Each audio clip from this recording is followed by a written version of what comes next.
after we were working out, and a number of us were talking about 9/11 and Afghanistan and bin Laden, and someone said, bin Laden's a real asshole for murdering those people. And I said, yeah, that's true, but he'll never be as big an asshole as Bush, who bombs all over the world for oil profits. Barry didn't have to worry about the police spying on him. His fellow weightlifters were more than willing to turn him in. I was taking a nap, and I guess it was 1:30, 2 o'clock in the afternoon, and they came to my place, and I said, well, who's there? And I said, the FBI. I said, the FBI? I mean, why are they here? Yes, the FBI had come to see Barry, and they weren't there to jazzercise. The FBI said, have you been talking to people about 9/11 and about bin Laden and oil profits and Afghanistan? I said, a lot of people are talking about these things. I feel my rights have been, you know, trampled on. I mean, if you have something to say to me in the gym, well then, fine. Don't tell the FBI and they come to my apartment while I'm taking a nap. There's nothing to be ashamed of here. There's full transparency. There's nothing about the Patriot Act that I'm ashamed of in any way, shape, or form.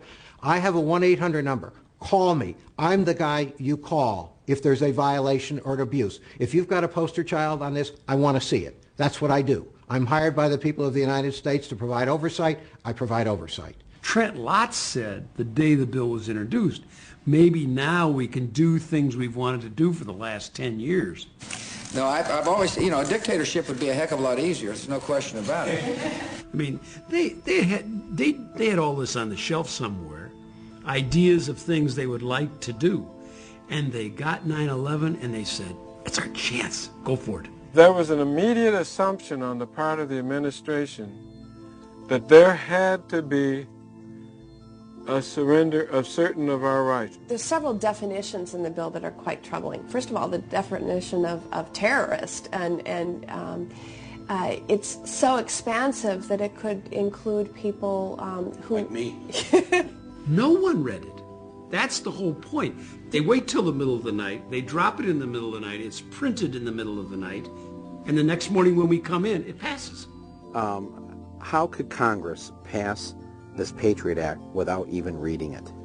Sit down, my son. We don't read most of the bills. Do you really know what that would entail if we were to read every bill that we passed? Well, the good thing, it would slow down the legislative process.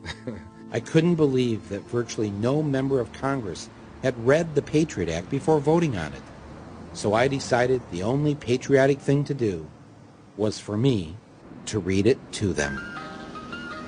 Members of Congress, this is Michael Moore. I would like to read to you the USA Patriot Act. Section 1, Section 210 of this code reads as follows. Section 2703C. My job is to secure the homeland, and that's exactly what we're going to do. But I'm here to take somebody's order. That would be you, Stretch. What would you like? Right behind you. I'm going to order some ribs. We all know you can't secure the homeland on an empty stomach. And in order to remain secure, everyone needs to sacrifice. Especially little Patrick Hambleton. I'm sure each of us has our own personal airport security horror story. But here's my favorite. The terrorist threat that was posed by his mommy's breast milk. I thought, well, if I just put a little bit on my lips, then that would be sufficient, because obviously I'm tasting it. And she looked at me, and I felt like she was telling me, you need to chug that. She goes, no, you need to drink more. And of a 4-ounce bottle, I wound up drinking 2 more ounces of breast milk that then, because it's touched my lips, has to be tossed. While Homeland Security was making sure breast milk was kept off our planes, they were also doing everything possible to ensure no one could light a firebomb on board. I can bring that on the plane? Actually, you can, yes, you're fine. Oops, 1 too many books of matches. You can have 4 books of matches and 2 lighters. When we already have the experience of Richard Reed the Shoe Bomber who would have blown up an airplane with his shoe bomb had he had a butane lighter, according to the FBI. Why would the Transportation Security Agency say it's okay to take 4 books of matches and 2 butane lighters in your pockets as you board an airplane? I'm guessing that somebody put pressure on them to say, you know, when an airplane lands, people want to light up pretty quickly, so don't take their lighters away. Okay, let me see if I got this straight. Old guys in the gym, bad. Peace groups in Fresno, bad. Breast milk, really bad.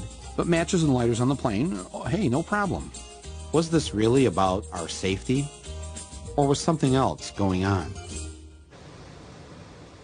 This is where the Pacific Ocean meets the shores of Oregon. Over 100 miles of beautiful, open coastline on our border.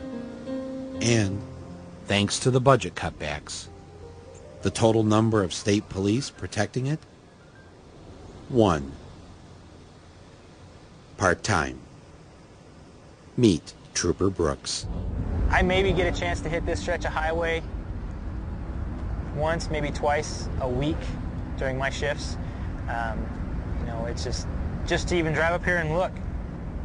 You know, I mean, as far as I know, somebody could, there's lots of things they could do. I don't even want to suspect because it just makes me ill inside. Back at the State Trooper Patrol Office, thanks to the budget cuts, Trooper Kenyon had to come in on his day off to catch up on some paperwork. For the most part, especially during the summertime, when people show up here, this is exactly what they get. They close the door.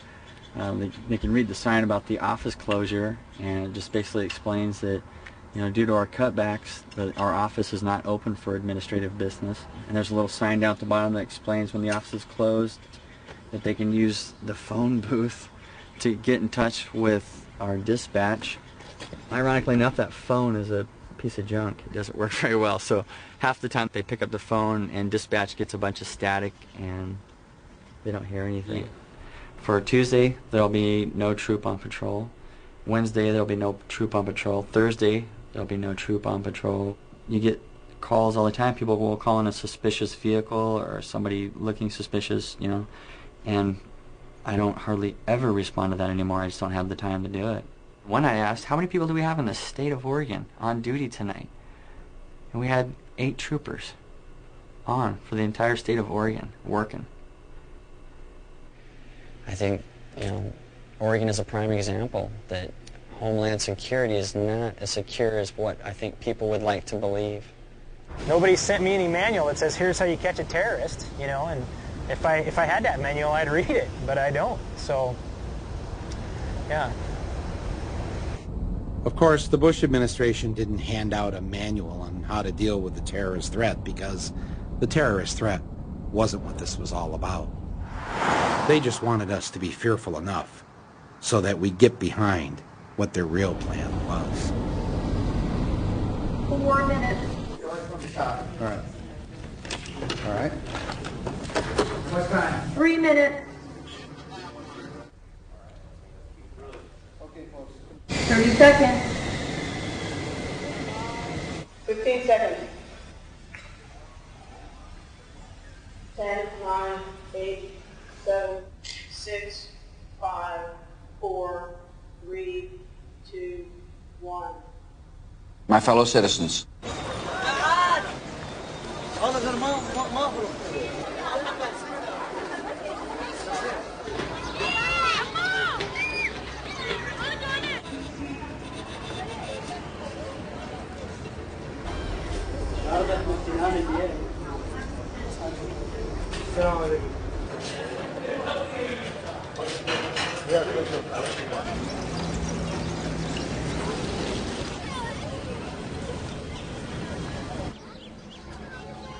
at this hour, American and coalition forces are in the early stages of military operations to disarm Iraq, to free its people, and to defend the world from grave danger. On my orders, coalition forces have begun striking selected targets of military importance to undermine Saddam Hussein's ability to wage war.